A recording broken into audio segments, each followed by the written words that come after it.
thanks for stopping by BatterX.com. This how-to video will show you the 3 easy steps to rebuild your rechargeable battery.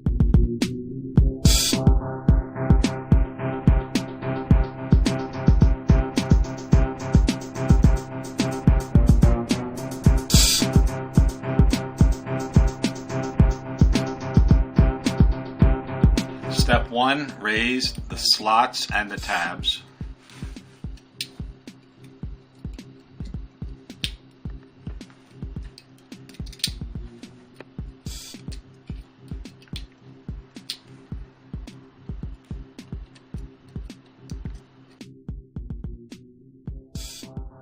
Step 2, lay out your connection pattern using your ring connectors. Step 3, refold the tabs and receivers to their original positions for a standard electrical connection. Insert the tabs in the holes